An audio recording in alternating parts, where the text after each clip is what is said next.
to hear about cool technologies, and we're going to talk about the cool stuff. But I also want to bring it down to earth a little bit and talk about some of the practicalities of making the cool stuff work. So my name is June Sugiyama. I'm director of Vodafone Americas Foundation, and the reason I'm here is not only because we sponsor this panel, but because I run a competition called the Wireless Innovation Project. Feel free to go to our website, vodafone-us.com, to see some of the very innovative technologies, not only related to health, but lots of other things. The environment, disaster relief,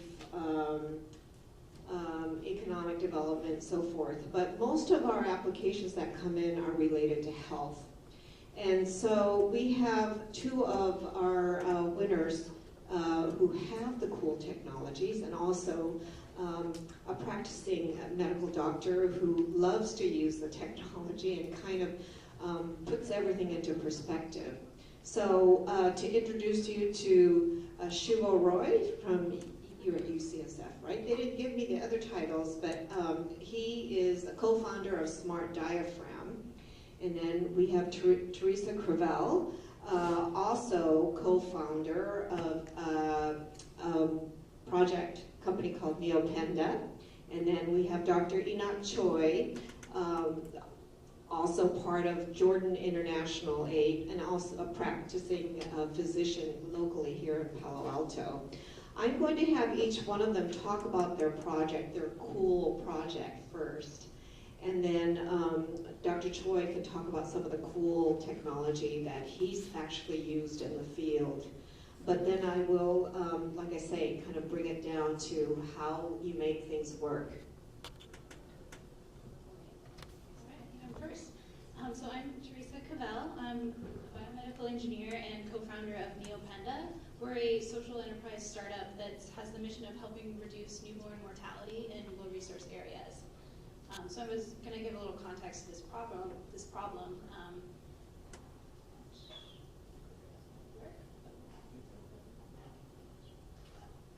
Thanks. Okay, so there's 46 million newborns in the developing world every year that need special care from complications at or around birth.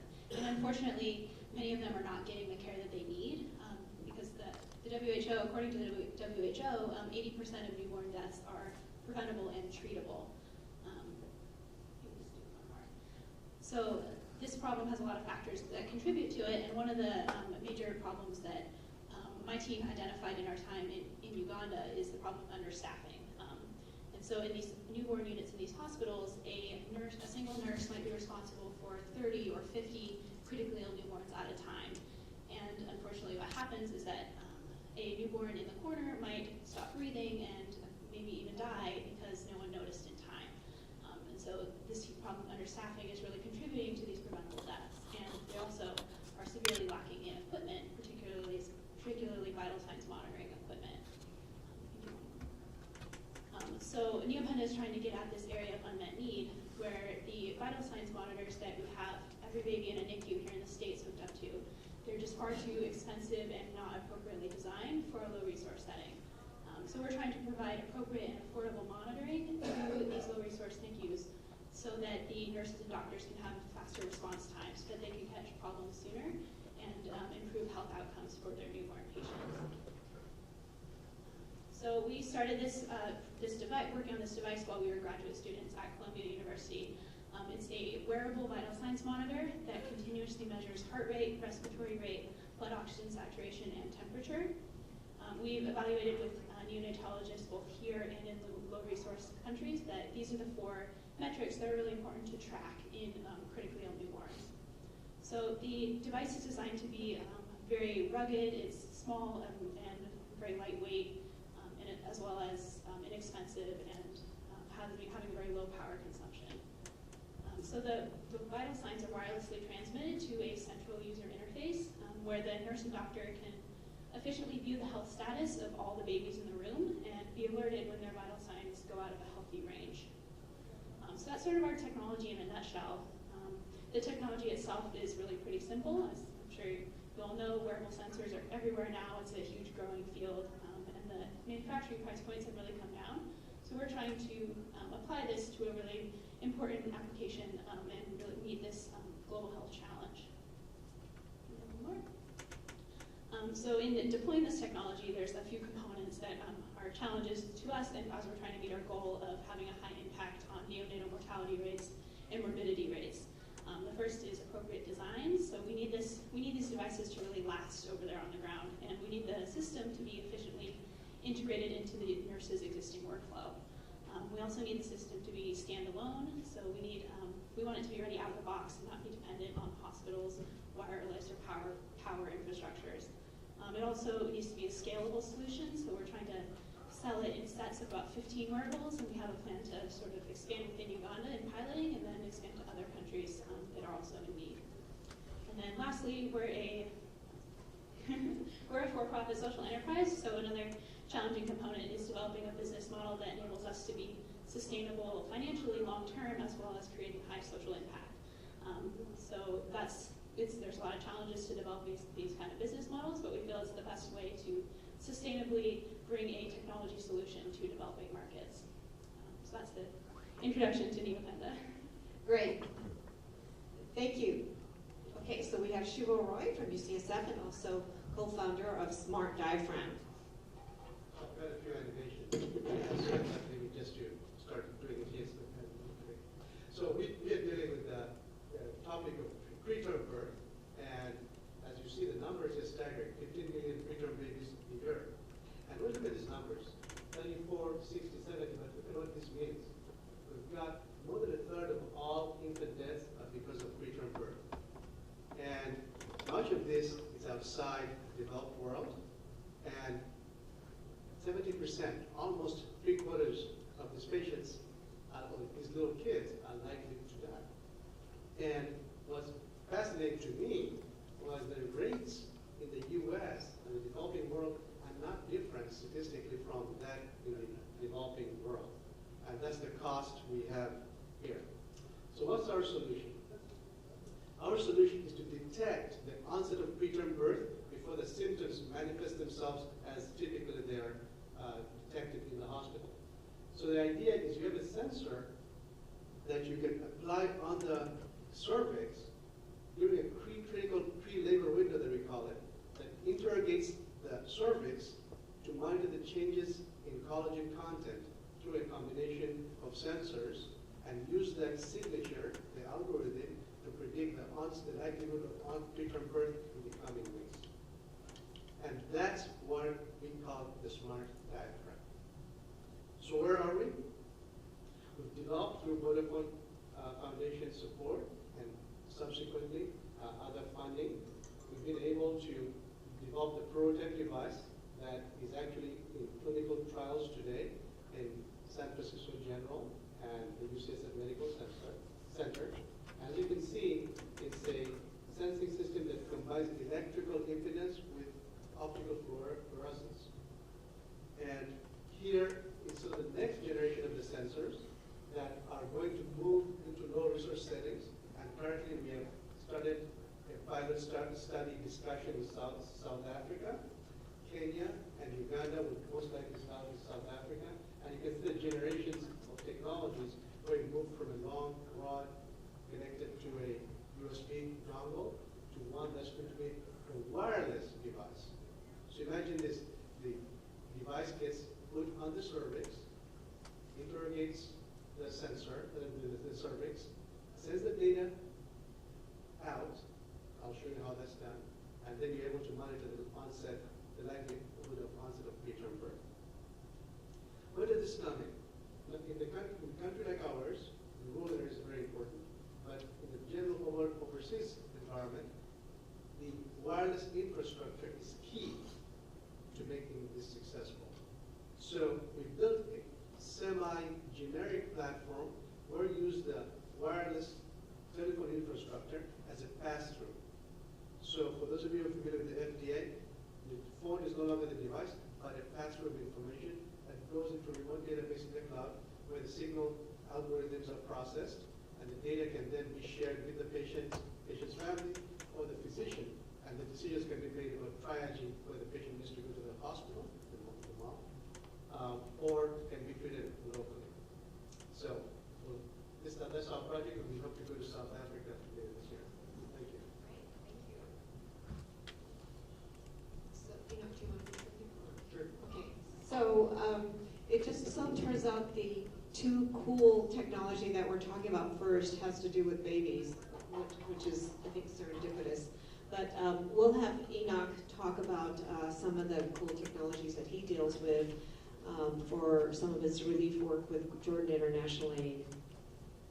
So I'm Dr. Enoch Choi. I'm a local physician here at Collins Medical Foundation across the street. And I am a HTF board member and help Renoi with marketing this great conference. I also have had a couple of years of helping out June with her competition and have learned so much from both June's amazing organization and startups that she brings, as well as the amazing organizations that Pranay brought here to HTF. I'm the medical director of Jordan International Aid. Separate from my work locally here practicing, it's a all-volunteer 501c3 organization that takes physicians and nurses and non-medical folks overseas to help out in disasters and in long-term care in Kenya and Cambodia.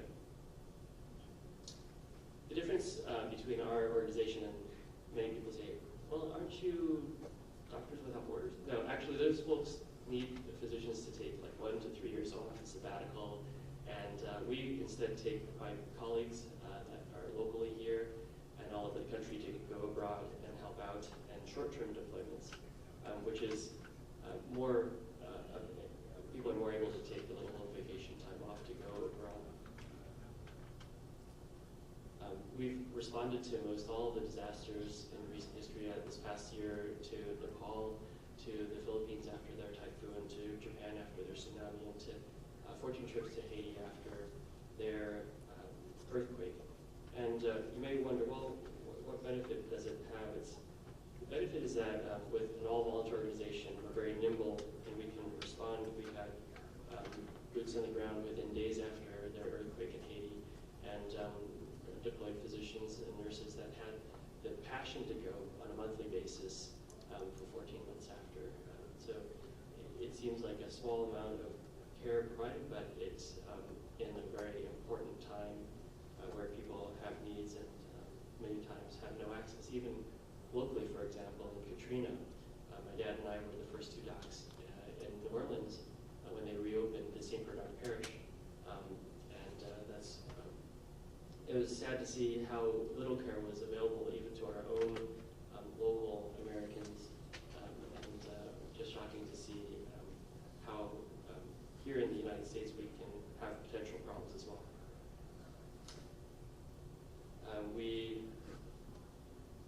I guess I just wanted to talk about, there's many slides about the organization.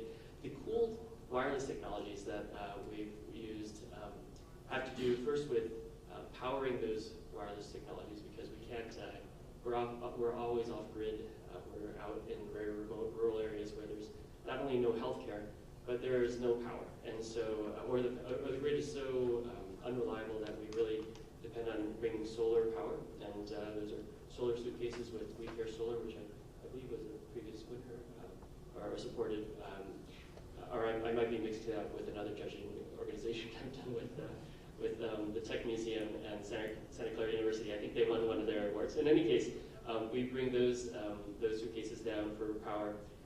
Also, we bring both either cellular phones that work locally, but also satellite phones, because our coordination, it's very important to have the coordination since we're there for a shorter term basis.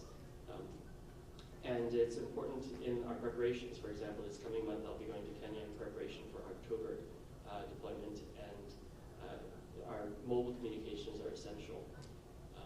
Those mobile communications are the basis that I think that future ways of reaching out to the people that we care for. It's amazing that people in the areas that we go to may have a cell phone. It's a feature phone. It's not one of our fancy iPhones that are, have lots of apps and things. But they use those maximally. They can just receive a lot of services by SMS, by text, and even a feature phone is pretty useful to these people. I think looking forward, we'll see more and more of these useful techniques, useful technologies augmented by mobile communications. I've been inspired by some of these award winners to see that there's a lot of money poured into, for example, in Kenya, we have a property that we're developing into an orphanage, and we have a well there. There's right now currently no way for us to tell that if there's anything broken, but with some of the award winners that have come out of the Vodafone competitions, I've seen that the kind of maintenance and monitoring of these very expensive deployed projects is an important part of how mobile communications can assist in the third world, where a simple text from that well, when something's broken down, can mean a life-saving water provided to this community that we may not be able to hear from them and otherwise and go and be able to fix this well. So I think the mobile monitoring is an important part. Also, technologies that can be able to provide really revolutionary kind of technologies that are moonshots, but we're hoping that will be commercialized. There's a company that I'm helping take a dry IV bag and be able to fill it with any local water, and in a few minutes it fills, and then we can, having brought a very light IV bag to these areas, for example, in Nepal, where the WHO they found that there was the Nepalese peacekeepers, the UN peacekeepers, brought cholera to a country that hadn't seen cholera for 200 years, and lots of people died of dehydration because they've just pooped out all of the water in their system. Something like this dry IV bag would be able to provide amazing life-saving hydration to people that otherwise would pass because they can't even orally hydrate enough. So I can see there's many of these interesting technologies. I'm excited to hear about two others, and I want to hear more about how they can help out in the third world. Thank you, Dr.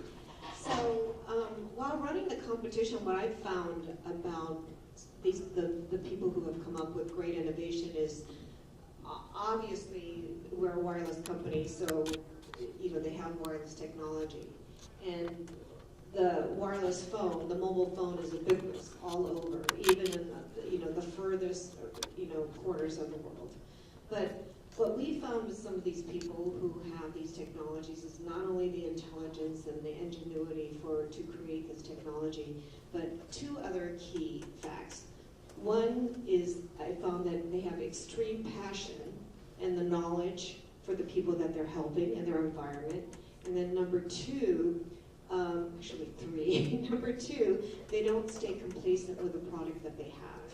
They continuously improve their product, like I know Dr.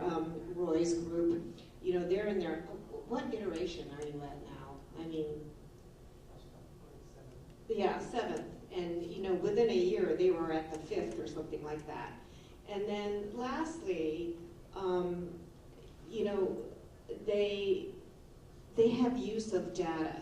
It's not in the sense of research, but some of our winners have gone on to use their data to sell their data to others, so that others can work with them to improve services in the area or refine what they have through the data that they found. So those three key qualities were common in all of our winners, and that's something that we didn't go out looking for. And if you've heard me speak before, I continuously preach the fact that those are the three key things that you need to have in order to be successful in innovation.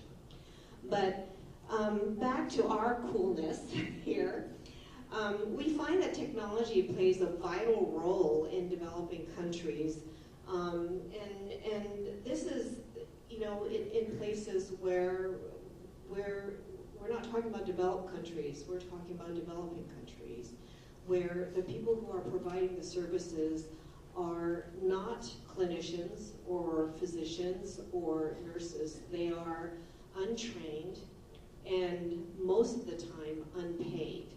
So, and then they've got oodles of other hurdles to contend with.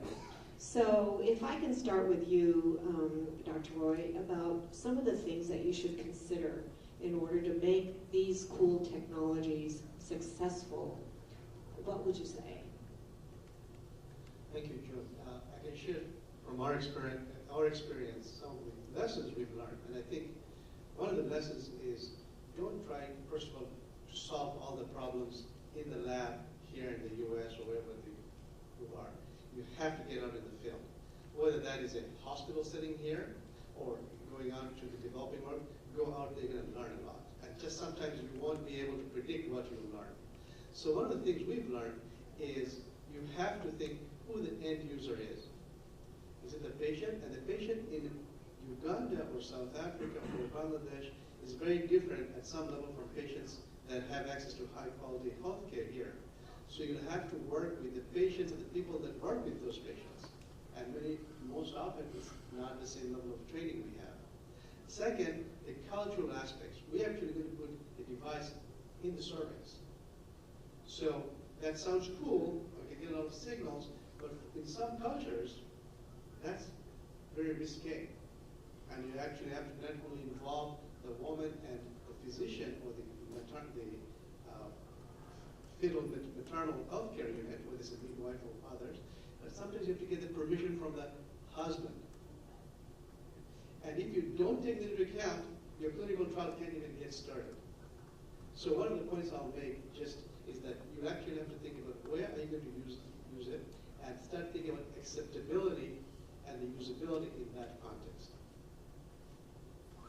And Teresa, do you have anything to add to that? Yeah, just mainly to add on to your first point on the importance of understanding your end users. For us, that's our nurses. So we needed to understand how they're going to be interacting with our product.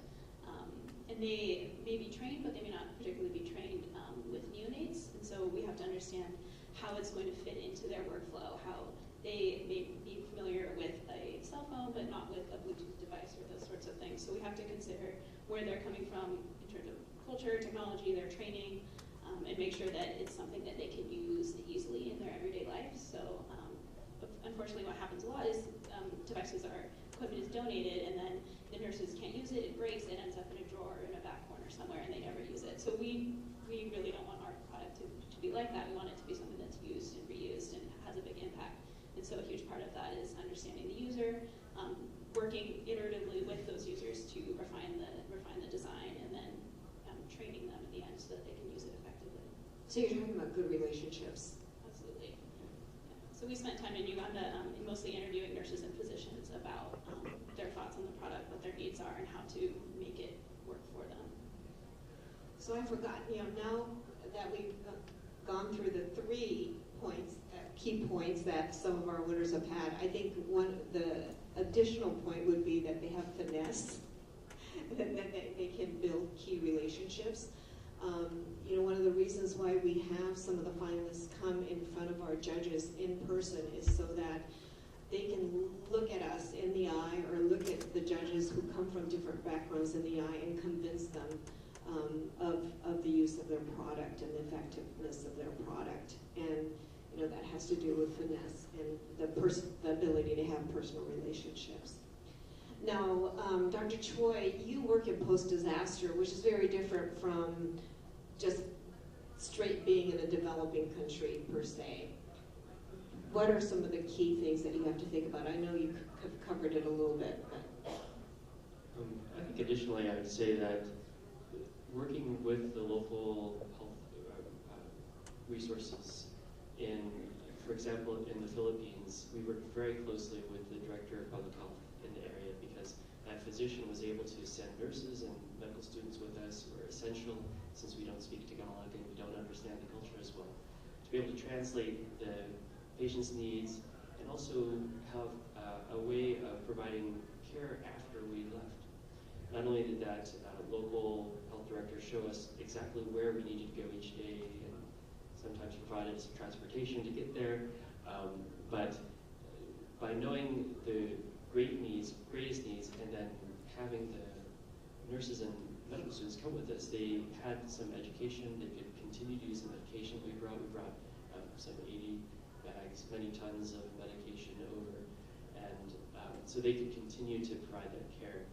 And I think it's important to have an ongoing effort and presence. And so that some of that is done by telemedicine because they would call us for months and months after and ask us for advice. And a lot of it is provided by the continuing to go back and give more medication, but trying to enable the local resources to maximize their ability to care for their needs.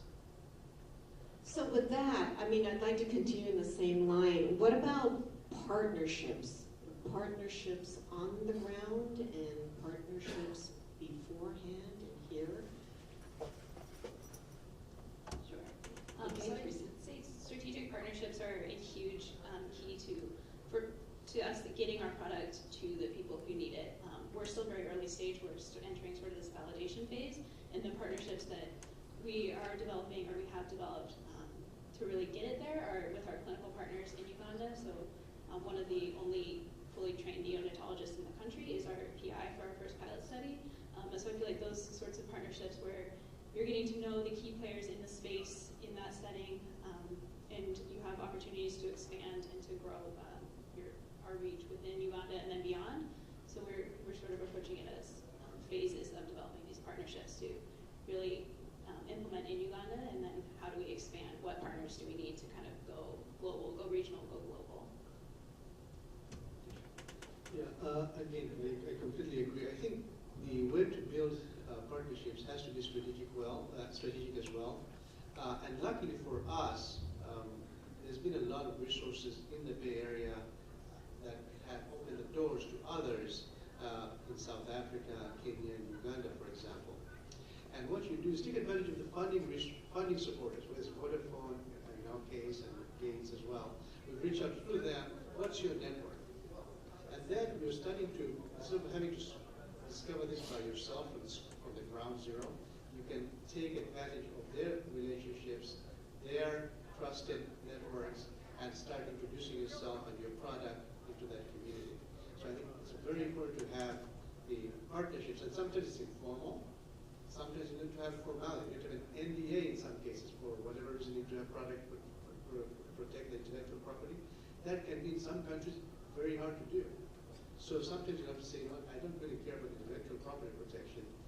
We just go ahead and do it, but with a certain level of trust. So I think partnership with trust is really the key. And they have to trust that you're going to be able to deliver on your end, because they have the choice also to work with multiple groups.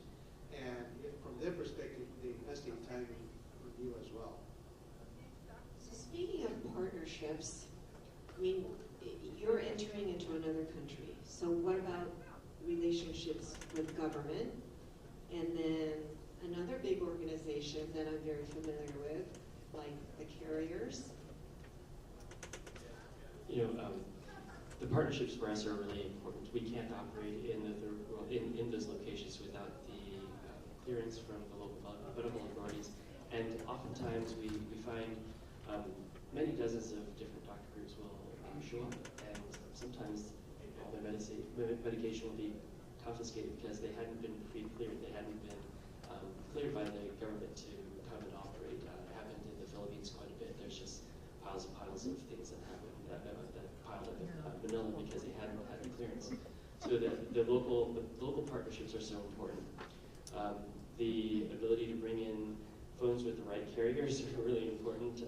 In the Philippines, we had like 3 different carriers, and we found that after a certain point, none of them worked because Facebook was buying all of the bandwidth to use up for free service. And as long as we were on Facebook and messaging through Facebook and posting photos on Facebook, it was great. But otherwise, right after the disaster, it kind of sucked on everything else. So the partnership with carriers, I think, is really important, even in an amazingly low-resource place like after disaster, where the people would be coming around to the generators that the carriers would set up, because people could go and charge their cell phones, and then once they had their cell phone charged, then they could get information on where could they go get clean water and get it purified, get resources for food and other resources. People found that their mobile communications were some of the most important things immediately after a disaster. So these kind of partnerships are so important. The partnerships for us to receive close to free medication from AmeriCares in Connecticut, close to free supplies from BedShare here in San Leandro, where places like my workplace, PAMF, and Stanford and UCSF donate their soon-to-expire supplies. These kind of partnerships are essential for us to do care that is provided for free to people abroad.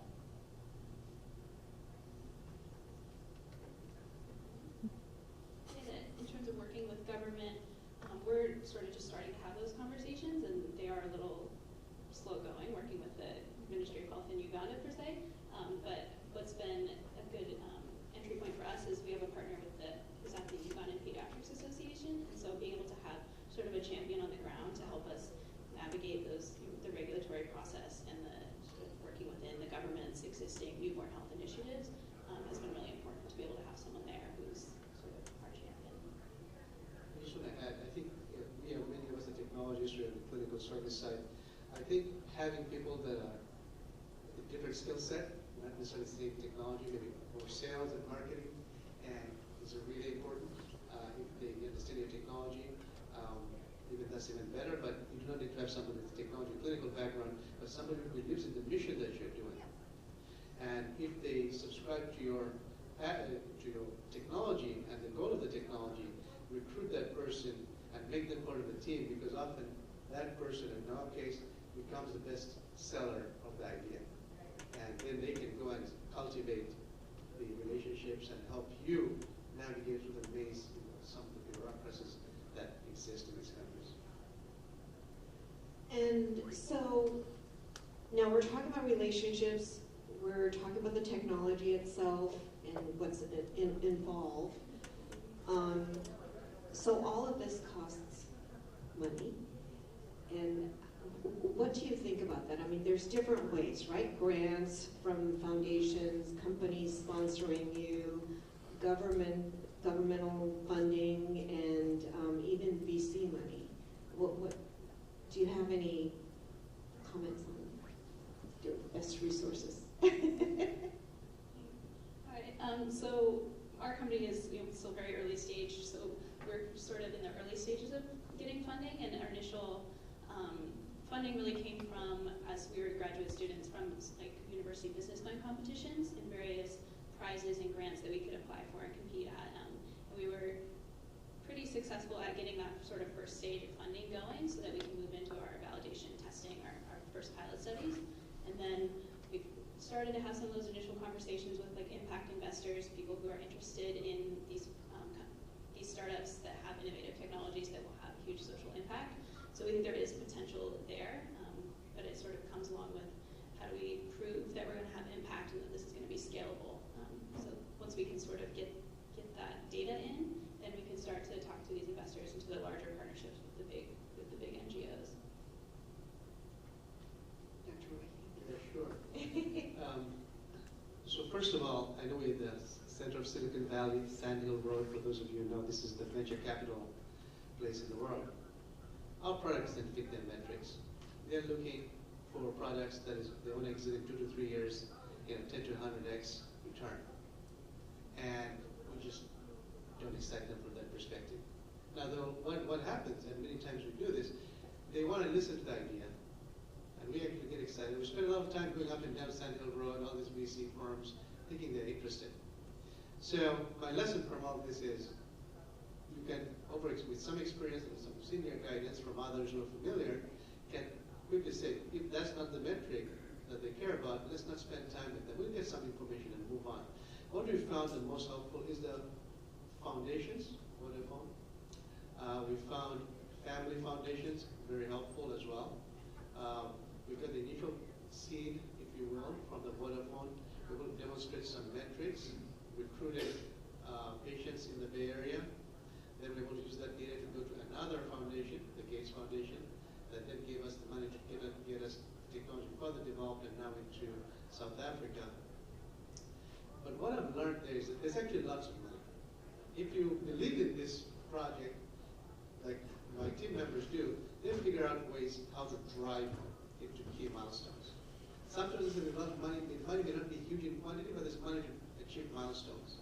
And the approach we've taken is, let's try to go for a specific milestone that moves the whole project forward. It's been through grants, sometimes with the university. Sometimes you also say, forget trying to think of this as a for-profit or even a and we've been able to leverage the academic partnerships with clinicians, nurses, that want to take on this project because they feel passionate about it. And through that, in fact, we have 34 patients in San Francisco, and most of that work is being done. We pay a clinical coordinator or so, but a lot of it is being done by students and volunteers. So there is money, you have to look for it, and if you believe in what you're doing, it's really a way to find the next bonus. Yeah, I mean, I agree. I think creativity is the key. We actually have a couple of other organizations that have gone different paths. One is iNetra that uses a device over the eyes to provide detecting cataracts and also eye prescription. They went the venture capital road, and I believe they're on market. Same with CellScope, that started out as a mobile microscope, but now is a ear infection, detecting ear infection tool. But we also have a partnership with a nonprofit organization called NextLeaf that monitors the cold chain delivery of refrigerated vaccines. They are adamant about staying nonprofit, so they've been gathering philanthropy funds from foundations and from corporate contributions. So you are absolutely right. I mean, if you believe in it, you will find a way. And then I know, Dr. Choi, you rely on donation funds, correct? Absolutely. Yeah. All of our there's a lot of passion right after a disaster to help out, and so we do tap into that. And it's mainly just the volunteers that come with us that ask their friends and family to support. It is all volunteer because there's not maybe a profit for people here, but then they can see how much their contribution has leveraged towards so many thousands of people that we care for abroad. And so it's a labor of love to ask. And if you have an idea of how providing this kind of care abroad can make sense, I think there are things that we can do. For example, bringing sometimes a nutraceuticals or different devices that we can bring and test out in the third world. For example, I was thinking of the 5-year 510K process of qualifying something like the smart diaphragm to send the data to some device, and there's probably ways to have our work abroad funded or sponsored, but we haven't really figured that out. So if you have great ideas, come and tell me.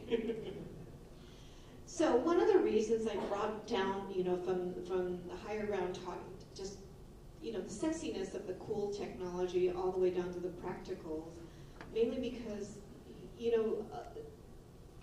the innovation, cool technology is indeed sexy, but it can't survive on that alone, right? And there's a lot of professors in universities that say build it and they will come, so just go ahead and build it. But actually, it's really best to see what's been done on the ground, to talk to the people who have experience so that you don't recreate the wheel. And then, learn from them as far as, the road to funding so that your product can be sustainable, I think are really key. So I'd like to open the floor to questions that the audience might have. I can send this microphone around.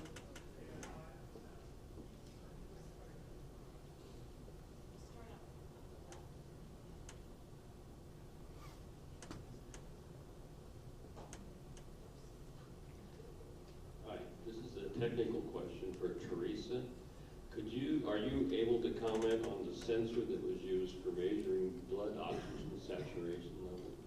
Yeah, it's reflectance pulse oximetry based, so it's an optical sensor.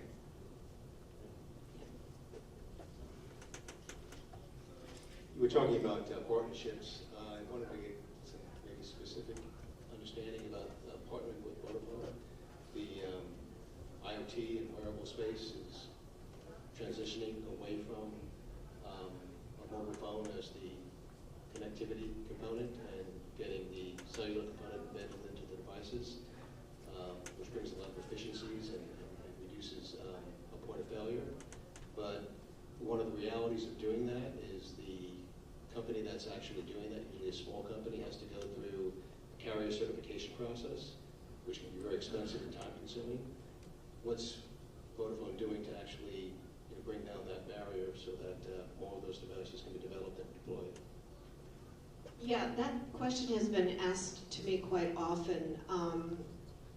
You know, Vodafone is a revenue-generating company, so that's pretty key. On the foundation side, we do a lot of research and data for development and so forth. I mean, I think it starts with there. Things like data, convincing the people on the commercial side that we need to look at some of those things, the cost, accessibility. Although, like in Dr. Choi's situation, we're looking at post-disaster where the networks aren't even set up. So, our folks have an instant network that they've provided on the philanthropy side. What I can say for me is the philanthropy side is completely different from the commercial side. I do a lot of convincing from my side, and I rely on folks like these and yourself to talk to me and complain so that I can bring the complaint forward. But if there are specific technical questions, I can bring it to them and provide answers from them. But I do have to say, the bottom line is the key for companies. I think the philanthropy side is so important because those amazing mobile networks are the first ones on the ground within hours after the disaster. They're plopped down with the gas generator and they're going, and people come to it also, not just for the connection, but to recharge. So that's just extraordinary that Vodafone plops those down. They're the first boots on the ground, and they're essential for the disaster workers too, because the disaster workers are trying to find out where the resources, where should they send this person with an amputation, which hospital is impacted, and which can't take another patient, or which is the least impacted, because they're all impacted, but which is the most possible to stabilize this person. So that it's just amazing to see that, and I think there's a lot of education that's drawn out of that because they can see that, well, that generator is going to run out of gas, we got to go fill it again. How are we? And so, learnings from that for power by solar instead, or different things that I think are a lot of out of a disaster springs lots of wisdom, and it can show what happens when possibly our grid comes down, and it happens, I guess, a lot more in Australia. So things like Tesla's Powerwall is a lot more popular because their grid goes down, or places where the grid goes down regularly. What do you do? In Haiti, we have people with banks of 20 car batteries lined up in parallel, and they have the solar, or they have a generator that's running to charge them up because when the grid goes down, you got those batteries. There's obviously needs globally, and a lot of these needs are simultaneous. What criteria do you use to decide where to dedicate resources if you're going to go to a specific disaster, if you're going to provide a specific service? It's based on the volunteers' willingness, like Jessica Pan, who's here in the audience, who was one of our volunteers, and many of those volunteers, the willingness of people to go.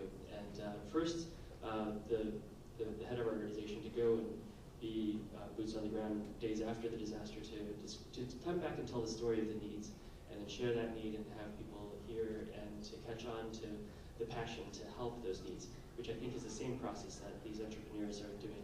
They see these babies dying in the NICU.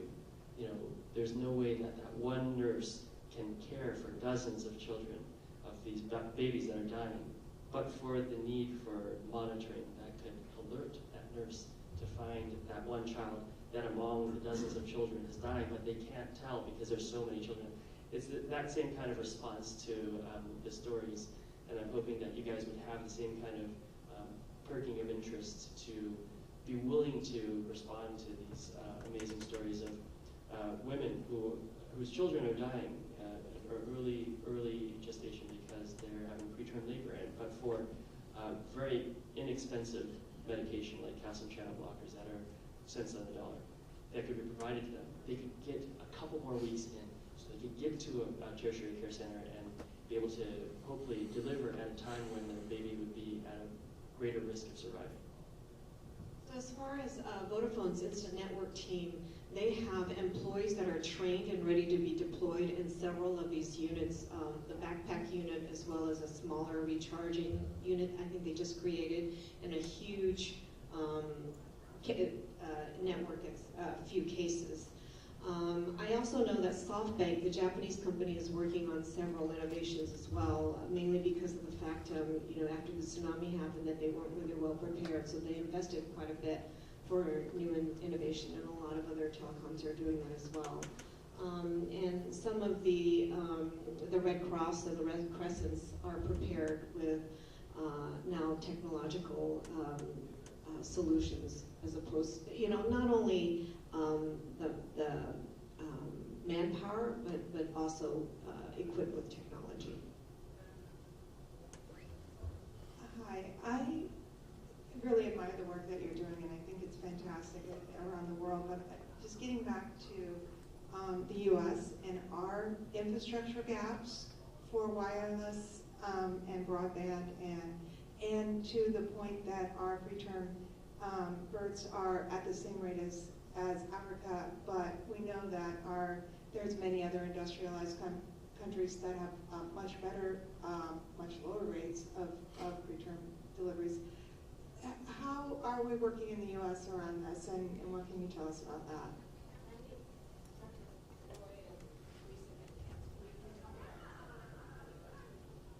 Sure. So the rates are about the same. The outcomes are very drastically different, right? So in this country, we have a preterm birth, but there's a whole infrastructure, the NICU, whatnot, ready to take care of that pre. In many parts of the world, that does not exist. And some of the tools being developed by my colleague here and others are trying to address that. So one is we just don't know the science of preterm birth. That's a fundamental limitation that we've come to realize. Now, as I look at the US, how does research move forward? It's usually done by the National Institutes of Health. And how do they pick their priorities? Some of it is based on what they perceive as important tasks to take on, and there's advocacy. And for a long time, this was not the sexy field. You do not have people falling over themselves to understand the causes of preterm birth. It was much easier for people like me at a university to write a grant for cancer, to write a grant for heart disease. You write a grant for application for preterm birth, it's like, this is not as exciting, you couldn't compete. So a lot of the talent in this country has not focused. That's changing. So with some of the foundations have directed the initiatives of preterm birth, I think that's one big step. So we have to understand what are the causes of preterm birth and what can we do to address that. And I think what we have to do is also think about the infrastructure, the resources. We have students. We have students as well, like Teresa's group, who are trying to get people involved in early stage. And they're doing this as a senior design project. That's great. But it's rare that you'll go into most labs at UC San Francisco, or for that matter, Hazard, Stanford, and they say, preterm birth is what we work on. Well, we've got a bunch of them on cancer. So part of it is just raising awareness as an issue, but it's also a tractable issue if we spend some resources on it. I have too much to add on that. For our product in particular, we are really passionate about addressing the problem of newborn mortality, and that the newborn survival is just a much larger problem in developing in low resource areas than it is here. So we think there's less of a dire need for this technology in this application specifically, as well as the existing monitoring technology here. It's a much more crowded market. There is a lot of technology in the NICUs here and for home use as well already. In terms of the kind of technologies I see applicable after disaster and in the third world, I do a lot of free homeless healthcare here at Peninsula Healthcare Connection, and the same technologies that we deploy to them abroad can possibly be deployed to low resource people here in our own communities, in every one of the communities that you live in. These same places that the patients have sometimes, even though they should qualify for free county care, they're not organized enough. So then finding ways to connect them, to engage them, to help them trust what you're offering. The same kind of struggles that you see that technologies that are trying to be applied to the third world can be applied in our own communities right here in the United States. I can't really talk directly in terms of healthcare, but I can say in other areas, whether it's using wireless technology for education, or a good example would be mobile money.